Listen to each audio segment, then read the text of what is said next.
बिस्मिल्लाहिर्रहमानिर्रहीम। मेरा नाम ईशा ज़ुबैर है और आज हम FA1 करने वाले हैं। फाउंडेशंस इन अकाउंटेंसी का पहला paper FA1 that is recording financial transactions. ये ACCA का सबसे पहला पेपर है अगर आप ACCA में रजिस्टर्ड होना चाहते हैं तो। ACCA में जो ये पहला पेपर FA1 है इसमें हमें 14 चैप्टर्स पढ़ने हैं। जिन 14 चैप्टर्स का जो एग्ज़ाम होगा वो CBE बेस्ड होगा, that is computer based examinations होंगे इसके, जिसमें 50 MCQs आपसे पूछे जाएंगे। 50 MCQs मिक्स होंगे of 2 marks and 1 mark each, और ये पेपर हमें तकरीबन 2 घंटे में ख़त्म करना है। इसके पासिंग मार्क्स हैं 50, इसका पासिंग स्कोर है 50, और अगर आप ये अचीव कर लेते हैं that means you have cleared your FA1। अच्छा, FA1 की बिगनिंग जो फर्स्ट चैप्टर है हमारे FA1 का वो है बिजनेस ट्रांजैक्शंस। बिजनेस ट्रांजैक्शंस को पढ़ने के लिए और समझने के लिए हमें सबसे पहले ये जानना बहुत ज़रूरी है कि बिजनेस किसे कहते हैं, बिजनेस होता क्या है और क्यों किया जाता है। What is business and why do we do business. Okay, what is business and why do we do business, ये दो सवाल हमारे जहन में आते हैं। पहला सवाल, व्हाट इज बिजनेस, बिजनेस होता क्या है। बिजनेस बेसिकली अपना काम शुरू करना। कोई भी इंसान अगर उसके अंदर एक टैलेंट है और वो कमाना चाहता है अपने सर्वाइवल के लिए, तो वो कोई भी किसी भी तरीके से कमा सकते हैं। अब वो किसी भी तरीके से कैसे कमाएगा, ऑब्वियसली वो मेहनत करेगा, एक काम ढूंढेगा अपने लिए, कोई एक पर्टिकुलर फील्ड ढूंढेगा और उसके ऊपर मेहनत करना शुरू होगा। फॉर एग्जाम्पल ट्रेडिंग ले लें। ट्रेडिंग में क्या होता है, ट्रेडिंग में होता है कि आपने एक जगह से माल खरीदा और दूसरी जगह जाके बेच दिया और उस पर कुछ परसेंटेज अपना प्रॉफिट भी रखा जब आपने बेचा। तो जो प्रॉफिट आपने कमाया वो कैसे कमाया, माल बेच के, यहाँ से खरीदा वहाँ पे बेच दिया। तो ये क्या है, इसे बिजनेस ही तो कहते हैं, इसे कहते हैं बिजनेस। और ये बिजनेस आपको क्या देता है, प्रॉफिट। ये बिजनेस आपको लॉस भी दे सकता है अगर आपने इसको समझदारी के साथ ना चलाया तो। हम बिजनेस क्यों करते हैं, या कोई भी बंदा बिजनेस क्यों करेगा, वो सिंपली जाके जॉब ढूंढ ले अपने लिए। Why he has to prefer business instead of a job?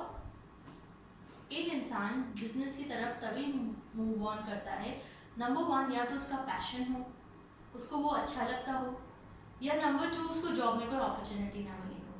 Number 3 ये भी हो सकता है कि वो अपने सर्वाइवल के लिए वो बिजनेस स्टार्ट करे। ऑलराइट, तो ये दो सवाल हमने समझ लिए कि बिजनेस होता क्या है और बिजनेस को क्यों लोग करते हैं या क्यों पसंद करते हैं। ठीक है, इसके बाद हम मूव ऑन करते हैं कि हर बिजनेस में बहुत सारी ट्रांजैक्शंस होती हैं डे टू डे बेसिस पे। On day to day basis there are so many transactions that are going to happen. अब इन ट्रांजैक्शंस को क्या किया जाए, इन ट्रांजैक्शंस के साथ बताइए क्या किया जाए।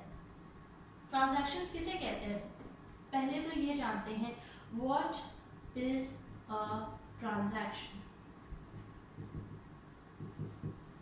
और ट्रांजैक्शन, इसका जवाब है कि एक ट्रांजैक्शन यानी कि लेन देन।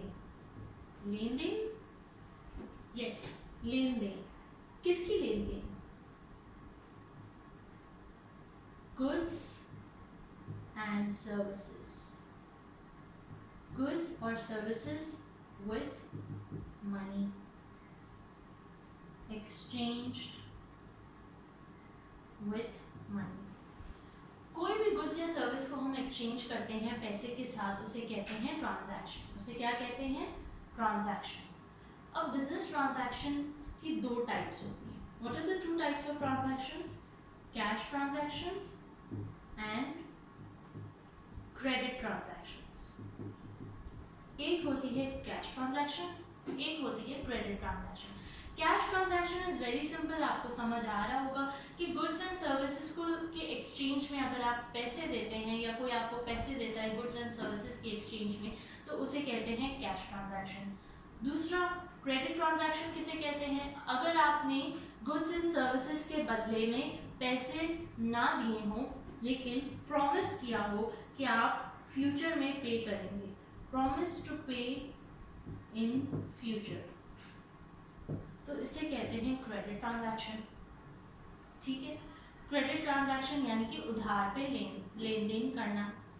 उधार पे लेन देन करना यानी आपने ये सपोज फॉर एग्जांपल आपने ये मार्केट खरीदा शॉप से और आपने उधार पे खरीदा, तो उसे क्या कहेंगे? Credit transaction. अगर आपने पैसे देके खरीदा तो उसे क्या कहेंगे? Cash transaction. ओके, तो यहाँ तक तो क्लियर हो गया हमें कि बिजनेस किसे कहते हैं, क्यों ज़रूरत है, लोग क्यों करते हैं बिजनेस, ट्रांजैक्शन किसे कहते हैं, और ट्रांजैक्शन भी की दो किस्में भी हमने समझ ली। अब हम मूव ऑन करते हैं कि बिजनेस में सबसे पहली चीज क्या होती है या किस चीज की जरूरत पड़ती है बिजनेस अगर कोई स्टार्ट करे तो। फॉर एग्जाम्पल मैं आज ही डिसाइड करती हूँ कि मैंने अपना बिजनेस स्टार्ट करना है। मैंने क्या करना है? अपना बिजनेस स्टार्ट करना है। अब अपना बिजनेस स्टार्ट करने के लिए फॉर एग्जाम्पल मुझे इंस्टीट्यूट खोलना है अपना। ठीक है, इंस्टीट्यूट खोलने के लिए मुझे सबसे पहले किस चीज़ की ज़रूरत पड़ेगी? सबसे पहले इंस्टीट्यूट खोलने का फैसला मैंने आज किया। मैंने सोचा, मैंने ठान लिया कि मैं आज अपना बिजनेस खोलूँगी। आज से मैं आज मैं फैसला करती हूँ कि मैंने एक इंस्टीट्यूट खोलना है, अपना ACCA का इंस्टीट्यूट खोलना है।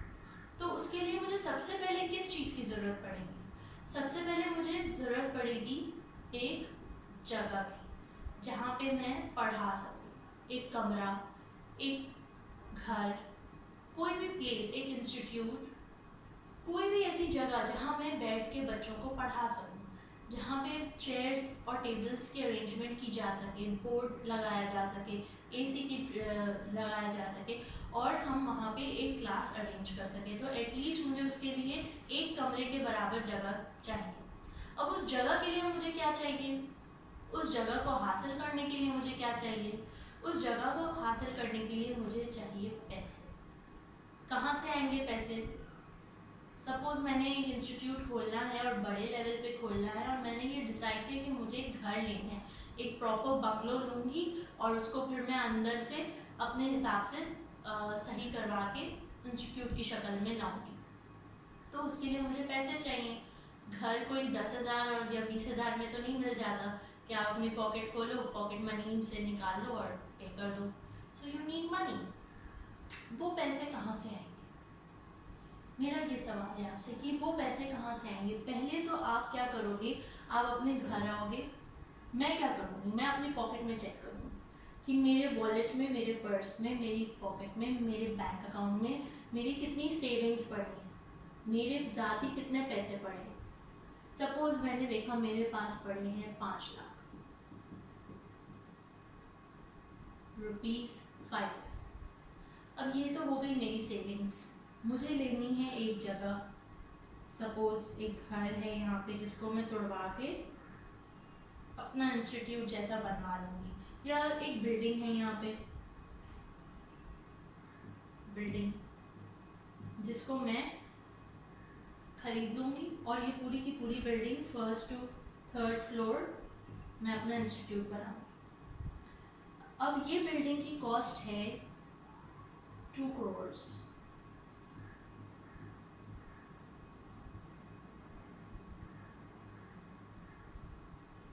ठीक है, ये बिल्डिंग की कॉस्ट आ गई 2 करोड़।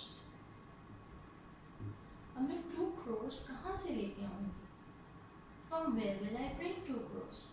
मेरे पास 5 लाख रुपीज़ हैं, मेरी सेविंग्स और मेरे पॉकेट में जितने अभी फ़िलहाल पैसे हैं वो 5 लाख रुपीज़ हैं और मुझे चाहिए 2 crore rupees. From where am I going to get it? 2 options हैं, या तो मैं अपने रिलेटिव्स के पास जाऊँगी और उनसे हेल्प मांगूंगी कि please help me, I need some money, give me some loan, I give it, I pay it back to you. या लोन दो मुझे या फिर मेरे इंस्टीट्यूट में इन्वेस्ट करो। बी एन इन्वेस्टर और बी अ लोन गिवर। मैं गई, मैंने अपने रिलेटिव से, मम्मी से, पापा से, अपने घर वालों से सबसे पूछा कि मुझे लोन दे सकते हो आप, जितना भी दे सकते हो दे दो। जितना भी दे सकते हो दे दो। उन्होंने कहा ठीक है 5 लाख और ले लो। अभी भी मेरे पास कितने हैं टोटल आ गए हैं 10 लाख, और मुझे कितने की ज़रूरत है 2 करोड़। तो बाकी के पैसे मैं कहाँ से लूँ? मुझे तो ये बिल्डिंग खरीदनी है, मैं क्या करूँ, कहाँ से लूँ? बैंक से लोन ले लेते हैं, ठीक है, बैंक से लोन ले लिया। अब मैंने 2 जगह से लोन लिया, रिलेटिव से भी ले लिया, बैंक से भी ले लिया। अब मेरे पास टोटल 2 करोड़ आ गए। अब मैं 2 करोड़ का क्या करूँगी? जाऊँगी बिल्डिंग बाय कर लूँगी, बाय बिल्डिंग। तो जगह तो आ गई मेरे पास जगह आ गई क्लास स्टार्ट करने के लिए। अब ज़्यादा मुझे कितने पैसों की और ज़रूरत होगी? 10,000 एक बोर्ड लेने के लिए और कुछ चेयर्स लेने के लिए कितने पैसों की ज़रूरत है? एक दफ़ा स्टार्ट हो जाएगा, जैसे जैसे स्टूडेंट्स आते जाएंगे फिर वैसे वैसे फीस भी आती जाएगी, पैसे और आते जाएंगे हाथ में, बैंक को भी इंटरेस्ट देती जाऊँगी, मज़ीद और जो इसमें इसको इन्हेंस करना है इंस्टीट्यूट को, इस पर और लगाने हैं पैसे, वो भी लगते जाएंगे, ठीक है। तो ये सारी चीज़ें हो जाएंगी। अब ये सारी चीज़ें बताने का मकसद ये था कि ये जो मेरे पास पैसे मैंने अपनी जेब से निकाले, इसे कहते हैं कैपिटल। इसे क्या कहते हैं? कैपिटल। और जो मैंने बैंक से लोन लिया, अपने रिलेटिव से लोन लिया, उसे क्या कहेंगे? लायबिलिटी। उसे क्या कहेंगे? लायबिलिटी। तो जब मैंने मेरे अपने जेब से पैसे निकाल के और बैंक से लोन लेके, रिश्तेदारों से लोन लेके, मैंने क्या खरीदा? एक एसेट जिसका नाम है बिल्डिंग। तो ये क्या हुआ? कौन सा इक्वेशन बना? Asset is equal to capital plus liability. ये एक बिजनेस इक्वेशन है जिसको हमने एक प्रैक्टिकल एग्जाम्पल से प्रूफ कर दिया कि मैं जितने भी पैसे अपने जेब से डालूंगी और अपनी रिलेटिव्स को, अगर रिलेटिव्स मेरे बिजनेस में इन्वेस्ट कर रहे हैं तो उसे भी मैं कैपिटल कहूँगी, क्योंकि वो अपनी जेब से पैसे डालते हैं, ठीक है। और ये इन्वेस्टमेंट का मतलब क्या हो जाता है कि जो रिलेटिव्स हैं वो एक तरह से ओनर्स हैं ऑफ द बिजनेस। तो जो भी अमाउंट ओनर के जेब से जाती है, ओनर्स पॉकेट, उसे कहते हैं कैपिटल। उसे क्या कहते हैं? कैपिटल। अब ओनर को पैसे लौटाने नहीं पड़ते कि हमें 5 साल में ओनर को पैसे लौटाने हैं। जैसे बैंक के केस में तो होता है ना कि 5 साल का लोन दिया है तो 5 साल में हमने पैसे लौटाने हैं बैंक को, या अगर रिलेटिव ने भी हमें लोन दिया है तो हमें लोन एक अरसे के बाद उसको लौटाने पड़ेंगे। बट ओनर तो ओनर होता है। क्या अगर तुम कभी भी अपना बिजनेस खोलोगे तो तुम अपने बिजनेस से क्या वापस अपना पैसा निकालोगे? इन्वेस्ट किया हुआ पैसा क्या निकालोगे? नहीं। आप उससे प्रॉफिट ज़रूर लोगे अपनी सर्वाइवल के लिए, अपने डे टू डे एक्सपेंसेस पूरे करने के लिए, अपनी फीस के तौर पे आप उससे प्रॉफिट का शेयर ज़रूर रखोगे, लेकिन आप इन्वेस्टमेंट कभी भी उसमें से नहीं निकालोगे। ये एक ओनर की साइकोलॉजी होती है। अनटिल एंड अनलेस वो कोई और रेयर ओनर्स हों, बाहर वाले हों, जो कि अपनी मर्जी से निकाल भी सकते हैं पैसे, जैसे कि शेयर होल्डर्स होते हैं, वो अपनी मर्जी से पैसे निकाल सकते हैं। लेकिन once invested there is no term that 5 years के बाद आपने पैसे लौटाने हैं, 10 इयर्स के बाद लौटाने हैं, या फिर 12 इयर्स के बाद लौटाने हैं। और ये इसीलिए इसको लायबिलिटी नहीं कहा जाता। इसीलिए इसको क्या कहा जाता है कि ये कैपिटल है और ये ओनर ने अपनी जेब से पैसे डाले हैं, ठीक है। लायबिलिटी किसे कहते हैं? आपने कहीं से भी उधार लिया, बैंक से उधार लिया है, अपने सप्लायर से उधार लिया है, कस्टमर से उधार लिया है, अपने रिलेटिव से उधार लिया, किसी से भी उधार लिया है तो उससे क्या कहोगे? लायबिलिटी। और कैपिटल और उधार का क्या मतलब हुआ कि आपके बिजनेस के पास पैसे आए हैं। क्या आया है? पैसा। अब पैसा ऐसे ही रखोगे तो नहीं ना अलमारी में सजा के, अलमारी में सजा के रखोगे। लोन किस लिए लिया था? कैपिटल किस लिए लिया था? अलमारी में सजाने के लिए नहीं। आप उन पैसों से क्या खरीदोगे? बिजनेस के एसेट्स। बिजनेस के लिए कोई भी चीज खरीदोगे उसको क्या कहोगे? एसेट। बिजनेस के लिए बिल्डिंग खरीदी, एसेट। बिजनेस के लिए एसी खरीदा, एसेट। बिजनेस के लिए चेयर्स एंड टेबल्स खरीदे, एसेट। बिजनेस के लिए मशीनरी खरीदी, एसेट। ठीक है, अब ये तमाम के तमाम को हम क्या क्लासिफाई करते हैं, एसेट। तो यानी कि ये इक्वेशन हमने प्रूव कर दी कि capital plus liability will always be equal to the assets, total assets of the business. Alright, ये हो गया हमारा अकाउंटिंग इक्वेशन, जिसे कहते हैं बिजनेस अकाउंटिंग इक्वेशन। अब एसेट्स जो हैं, एसेट्स दो तरह के होते हैं, एक होते हैं नॉन करंट और एक होते हैं करंट। नॉन करंट एसेट्स और करंट एसेट्स में क्या फर्क है? नॉन करंट एसेट्स और करंट एसेट्स में सिर्फ ये फर्क है कि जो नॉन करंट एसेट्स हैं उनकी लाइफ 1 साल से ज्यादा की होती है और जो करंट एसेट्स हैं उनकी लाइफ 1 साल से कम होती है। Life would be more than 12 months and the life of the current asset would be less than 12 months. Okay, तो ये एक वाज़ेह फर्क है एक नॉन करंट एसेट में और करंट एसेट में। अब नॉन करंट एसेट की life more than 12 months, for example AC. AC 1 साल से ज़्यादा चलता है ऑब्वियसली। Washing machine. और कौन कौन से बिजनेस के एसेट्स होते हैं जो चल सकते हैं 1 साल से ज्यादा? Tables and chairs. फिर करंट एसेट्स किसे कहेंगे? करंट एसेट्स वो एसेट्स हैं जो जिनकी लाइफ 12 मंथ से कम है। Example markers. अब मैं ऑब्वियसली अपना अगर इंस्टीट्यूट खोलती हूँ ACCA के लिए तो उसमें बोर्ड मार्कर्स की ज़रूरत है। बोर्ड मार्कर क्या है? एसेट है, बट किस तरह का एसेट है? करंट एसेट है। क्यों? क्योंकि इसकी लाइफ 1 साल से कम है। इसकी लाइफ 1 साल से कम है, ये 2-3 हफ्ते में ही ख़त्म हो जाता है। ऑलराइट, सो मार्कर्स हो गए। Then erasers, any other stationery items. इस तरह के तमाम एसेट्स जिनकी लाइफ 1 साल से कम है उन्हें कहेंगे करंट एसेट्स। क्लियर? इसी तरह लायबिलिटी की भी क्लासिफिकेशन है, non current and current, and same definition. Current means liability जो 12 मंथ से ज़्यादा जिसकी लाइफ है, और लायबिलिटी वो जिसकी लाइफ 12 मंथ से कम है। अब लायबिलिटी की लाइफ किसे कहते हैं? लायबिलिटी की लाइफ होती है बेसिकली आपने उस लायबिलिटी को या उस लोन को पे बैक करना है। पे बैक कब करना है? 1 साल के बाद पे बैक करना है, तो वो नॉन करंट लायबिलिटी है। जैसे कि मैंने इस बिल्डिंग को खरीदने के लिए लोन लिया, तो वो लोन क्या हुआ? वो लोन मेरा नॉन करंट लायबिलिटी, क्योंकि वो लोन मुझे कब पे बैक करना है? 5 years, 6 years, 7 years depends. Okay, current liability वो लोन है जो मुझे 12 मंथ्स के अंदर अंदर पे बैक करना है।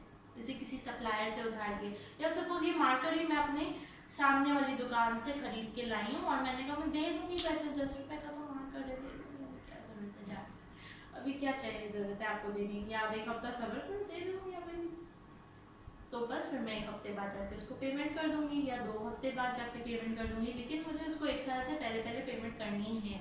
ऐसा नहीं कि मार्केट खरीदा और भूल ही गए, अगले साल जाके पेमेंट कर रही हूँ, ऐसा तो वो भी एक्सेप्ट नहीं करेगा, नेक्स्ट टाइम आपको उधार ही नहीं देगा। ओके, तो ये भी क्लियर हो गया कि एसेट नॉन करंट और current, and liability non current and current.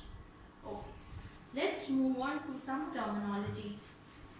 अब टर्मिनोलॉजीज, जब हमने ये ACCA स्टार्ट किया और ये अकाउंट्स का सब्जेक्ट पढ़ने लगे, तो जैसे मेडिकल में या साइंस में आपको बहुत सारी टर्मिनोलॉजी से वाकिफ़ होना पड़ता है, उसी तरह इस सब्जेक्ट में भी, अकाउंट्स में भी आपको बहुत सारी टर्मिनोलॉजीज का पता होना चाहिए, अदरवाइज आपको समझ नहीं आएगी।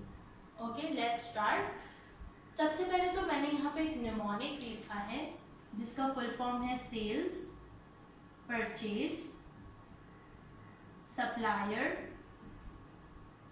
And customer. ओके, सेल्स किसे कहते हैं? मैंने अगर बिजनेस स्टार्ट किया है किसका, एक इंस्टीट्यूट का, तो मैं अगर अपने सर्विसेज बेच रही हूँ, अपनी टीचिंग सर्विसेज बेच रही हूँ उस इंस्टीट्यूट में, तो मैं क्या कर रही हूँ? सेल कर रही हूँ। किसकी? सर्विसेज की। या फिर मेरी एक दुकान है, स्टेशनरी शॉप है, जहाँ पे markers, erasers, dusters, papers, files, इस तरह की चीज़ें मिलती हैं, तो मैं वहाँ पे बैठ के क्या कर रही हूँ? अपने प्रोडक्ट्स की सेल कर रही हूँ। तो किस सेल्स इसे कहते हैं, किसी चीज़ को बेचना। परचेज, कोई कस्टमर आता है मेरे पास खरीदने उस शॉप में, स्टेशनरी शॉप में, तो वो क्या करने आया है? परचेज करने आया है, खरीदने आया है प्रोडक्ट को। कोई स्टूडेंट मेरे पास आता है मेरे इंस्टीट्यूट में खरीदने के लिए, पढ़ने के लिए, तो वो क्यों आया है? पढ़ने के लिए। परचेज किए उसने क्या? सर्विसेज, मेरी teaching services, expertise. Then supplier, who is a supplier?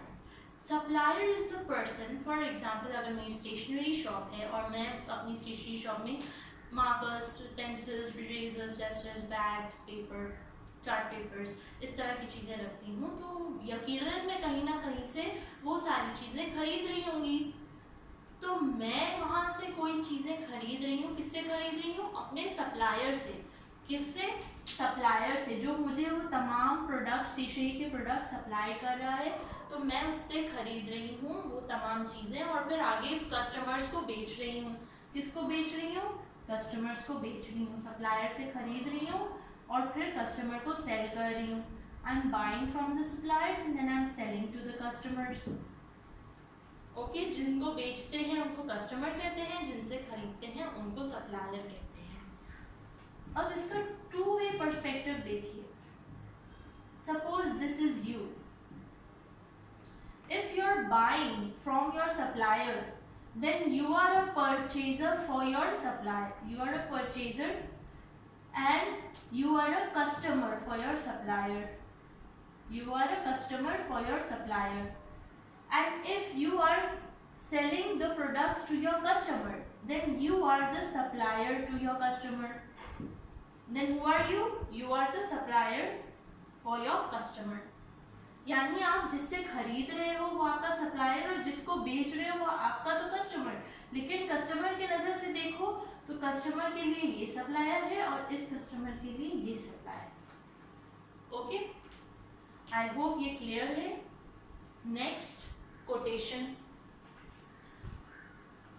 Quotation किसे कहते हैं?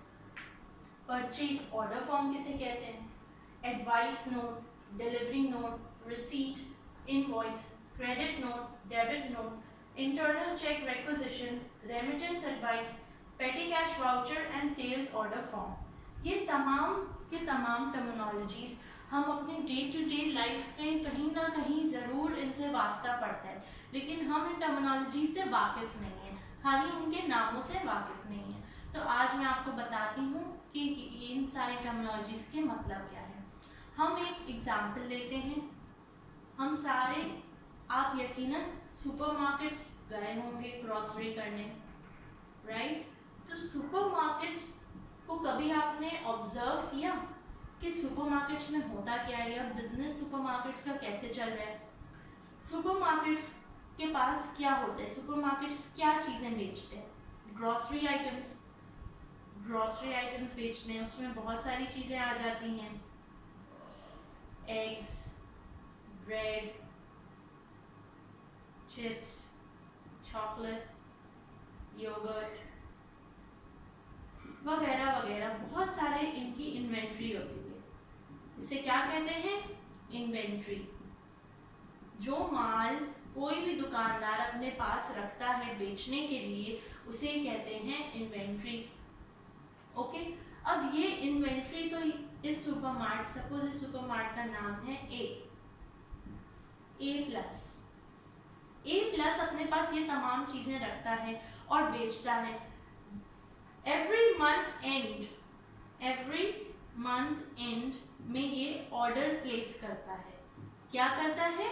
ऑर्डर प्लेस करता है। किसको ऑर्डर प्लेस करता है? सप्लायर को। ये अपने सप्लायर को ऑर्डर प्लेस करता है। किस चीज़ का? अपनी इन्वेंट्री के लिए, कि ये मेरे पास योगर्ट ख़त्म हो रही है, अंडे खत्म हो रहे हैं, ब्रेड खत्म हो रही है, चिप्स खत्म हो रही है, ये तमाम चीज़ें आप मुझे प्लीज़ काइंडली भिजवा दें। क्या करें? काइंडली भिजवा दें। अब होता क्या है रियल लाइफ में? रियल लाइफ में फॉर एग्जांपल अगर मैंने ये A+ अभी नई खोली है और मेरे पास कोई इन्वेंट्री यहाँ पे मौजूद नहीं है, अभी अभी मैंने बिजनेस शुरू किया है, अभी अभी मैंने दुकान खरीदी है, दुकान की सेटिंग कराई है, उसमें अब इन्वेंट्री सजानी बाकी है, तो मैं क्या करूँगी? मैं मार्केट में ढूंढूंगी सप्लायर्स। मार्केट में जाके क्या ढूंढूंगी? सप्लायर्स। इन तमाम चीज़ों के सप्लायर को ढूंढूंगी कि कौन कौन वो लोग हैं जो मुझे मार्केट में ये तमाम चीज़ें प्रोवाइड कर सकते हैं मेरे सुपरमार्केट के लिए। हर महीने मुझे प्रोवाइड करें, क्योंकि सुपरमार्केट की तो चीज़ें ऐसी होती हैं कि जल्दी एक्सपायर हो जाती हैं, खाने पीने की चीज़ें वगैरह, तो मुझे हर महीने के एंड में सप्लाई चाहिए। तो मैं तलाश करूँगी, A+ सुपरमार्केट तलाश करेगा उन सप्लायर्स की जो ये तमाम चीज़ें मुझे प्रोवाइड कर सकें। और सिर्फ यही नहीं, बिजनेस पॉइंट ऑफ व्यू से मैं ये भी देखूंगी कि कौन सा सप्लायर है जो मुझे सबसे अच्छी प्राइस में और अच्छी क्वालिटी में चीज़ें दे रहा है। अच्छी प्राइस, अच्छी quality, good price, good quality and effective order यानी कि वो मुझे टाइम पे पहुंचा दे मेरा माल, ऐसा नहीं कि डिले करे और बहाने लगाए कि भाई मैं तो उधर फंस गया। डिले नहीं होना चाहिए, टाइम पे माल आना चाहिए, यानी कि good quality, good service, good quality and good price. अब गुड प्राइस किसे कहते हैं? गुड प्राइस ऑब्वियसली रीजनेबल हो, बहुत महंगा नहीं हो और क्वालिटी भी अच्छी हो। ओके, तो अब मार्केट में बैठे हैं supplier 1, supplier 2, supplier 3, supplier 4, supplier 5, 5 suppliers बैठे हैं जिनके बारे में A+ को पता चला है। और उसने क्या किया? A+ ने फिर इन पांचों के पांचों सप्लायर्स को अपनी लिस्ट भेज दी। क्या भेज दी? अपनी ये लिस्ट। और साथ ही साथ इनको बोला कि भाई ये मेरी रिक्वायरमेंट है और मेरी रिक्वायरमेंट मंथ एंड है, टाइमली डिलीवरी है और मैंने अभी नई सुपरमार्केट खोली है, आप बताओ मुझे क्या डिस्काउंट दोगे और आप अपनी कोटेशन भेजो, मुझे अपनी कोटेशन भेजो। यानी आप ये तमाम प्रोडक्ट्स मुझे किस प्राइस में दोगे, मुझे क्या कंसेशन मिलेगा, मुझे कब ऑर्डर मिलेगा, क्या आपके पास कोई अवेलेबिलिटी है ऑफ एनी कॉन्ट्रैक्ट कि हम 6 महीने का या साल का एक कॉन्ट्रैक्ट कर लें कि मैं आप ही से माल खरीदूंगा और आप मुझे इस प्राइस में देंगे और आप मुझे टाइम पे डिलीवर कराएंगे सारा माल। तो ये जब लिस्ट इन सप्लायर्स को मिलेगी, ये अपनी फटाफट से क्या करेंगे? प्राइस लिखेंगे और एक अच्छा सा डिस्काउंट पैकेज बनाएंगे और एक अच्छा सा कॉन्ट्रैक्ट बनाएंगे और सारे वादे करेंगे कि हाँ हम बेस्ट क्वालिटी देंगे बेस्ट प्राइस में और हम वादा करते हैं टाइम पे डिलीवरी, आपको कोई शिकायत का मौका नहीं मिलेगा, फना फना फना अपनी तमाम की तमाम चीज़ें लिख के वो A+ को भेज देंगे। तो वो जो तमाम की तमाम चीज़ें इन्होंने लिख के A+ को भेजी उसे कहते हैं कोटेशन। उसे क्या कहते हैं? Quotation. They have written down all the details of the product, of the price, of the quality, of the services, of the terms and the conditions, and they have sent back the quotation to the customer, prospective customer. To whom? To the prospective customer. अभी उनका customer बना नहीं है, बनने वाला है और बनने के चांसेस हैं। अगर मैं एक सप्लायर ने एक अट्रैक्टिव कोटेशन बनाई हो सकता है इसमें कोई क्रेडिट टर्म्स भी डाले हों, अट्रैक्टिव क्रेडिट टर्म्स जिसको देख के A+ अट्रैक्ट हो जाए। अब जैसे कि मैंने आपको इंस्टीट्यूट की एग्जांपल दी थी, उसमें से मैंने कितना बिग अमाउंट बिल्डिंग खरीदने के लिए बैंक से लोन लिया था और फिर मैंने अपनी जेब में से भी पैसे डाल दिए थे, तो वो तमाम पैसे तो बिल्डिंग खरीदने में यूज्ड अप हो गए। बाकी टेबल, चेयर, बोर्ड, AC, एक आध टीचर रखने का खर्चा वो कहाँ से पूरा होगा? पैसों की शॉर्टेज, जब नया बिजनेस खुलता है तो पैसों की शॉर्टेज अक्सर हो जाती है। तो A+ को भी यही सोचें कि A+ ने अभी नई नई दुकान खरीदी है और अब इन्वेंट्री भी लेना है, यकीनन इसने वर्कर्स भी बिठाने होंगे, कोई सेल्स पर्सन होगा वहाँ पे, कोई चेक काउंटर पे बैठेगा जो लिखेगा, और इनका जो नया नया सुपरमार्ट खुला है एयर कंडीशन होगा, ऑब्वियसली सारी खाने पीने की चीज़ें, तो बिजली का बिल वगैरह कहाँ से पे करेंगे जब कैश शॉर्ट हो जाएगा, तो ऊपर से इन्वेंट्री भी मंगवा लेंगे। तो क्रेडिट टर्म्स जो है ना इस वक्त बहुत अहमियत रखते हैं एक कस्टमर के लिए, कि मुझे कौन सा सप्लायर कितने दिन का उधार देने को तैयार है। यानी कि 1 महीने का क्रेडिट कि वो माल भिजवा देगा और मैं उसकी पेमेंट 1 महीने बाद करूँ, या वो माल भिजवा देगा उसकी पेमेंट मैं 2 महीने बाद करूँ, या वो माल भिजवा देगा मैं उसकी पेमेंट 3 महीने बाद करूँ। कौन सा सप्लायर मुझे सबसे ज़्यादा या लॉन्ग ड्यूरेशन का क्रेडिट टर्म दे रहा है, क्योंकि वो लॉन्ग ड्यूरेशन का क्रेडिट टर्म मुझे मौका देगा कि मैं कस्टमर को ये सारा सामान बेच के उनसे पैसे लेके सप्लायर को पे ऑफ कर दूँ, या फिर मैं जो हूँ मुझे टाइम दे देगा कि मैं कहीं और से पैसों का बंदोबस्त कर